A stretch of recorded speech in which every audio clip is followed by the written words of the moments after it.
पहले जो बातें धर्म शास्त्रों में पढ़ा करते थे, आज वही बातें आज के वैज्ञानिकों ने खोज डाली हैं।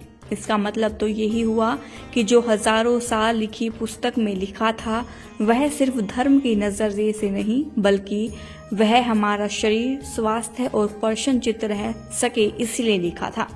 आज आप अगर किसी अच्छे डॉक्टर के पास जाओगे तो वह आपको रात में भोजन नहीं करने की बात कहेगा, लेकिन ये बात तो भगवान महावीर ने लगभग 2600 साल पहले ही लिख दी थी।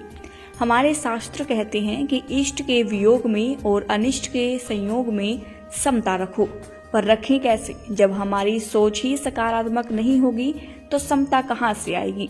एक युवक ने जैसे ही कारोबार में अपना पैर रखा, उसे 40 लाख का नुकसान हो गया। उस समय 40 लाख अपने आप में बहुत बड़ी रकम थी। उसका भाई और पिताजी बहुत पॉजिटिव सोच के आदमी थे।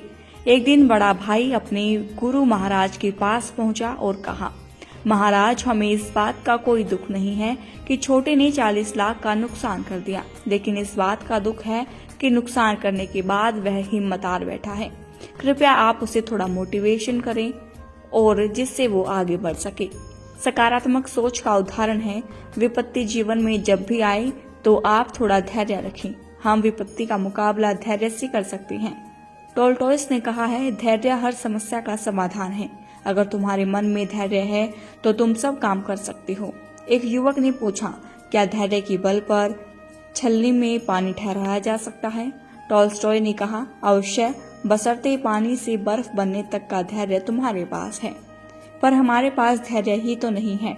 एक युवक संतों के पास पहुंचा और अपना हाथ आगे फैलाकर कहा, मैं बहुत दुखी हूँ। मैंने 3 बार यूपीएससी का इंटरव्यू दिया, लेकिन सेलेक्ट नहीं हो पाया। मुझे अपने भविष्य की बहुत चिंता है।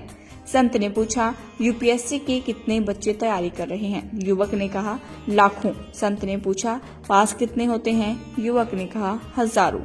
संत ने पूछा, इंटरव्यू कितने बच्चे देते हैं? जितने सीट होती है उससे 3 गुना, यानी सैकड़ों। हमें खुद से इतना प्रेम करना चाहिए कि हमें अपने दुश्मनों की इस बात की अनुमति ना दें कि वह हमारे सुख, सेहत और हमारी सुंदरता को नियंत्रित करें।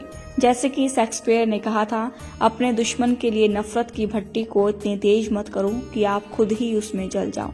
अपने दुश्मनों से बदला लेने की कोशिश ना करो, क्योंकि ऐसा करने से आपको ही नुकसान पहुंचेगा। इसकी वजह हम वह करें जिनको हम पसंद नहीं करते हैं। उनके बारे में सोचें जो हमारे बारे में सोचते हैं। उनके बारे में सोचने से समय व्यर्थ ना करें जो हमारे बारे में नहीं सोचते हैं। प्रेम ऐसी भाषा है जो चिंता से रहित रहती है। इसीलिए कहा है, चिंता छोड़ो, सुख से जियो।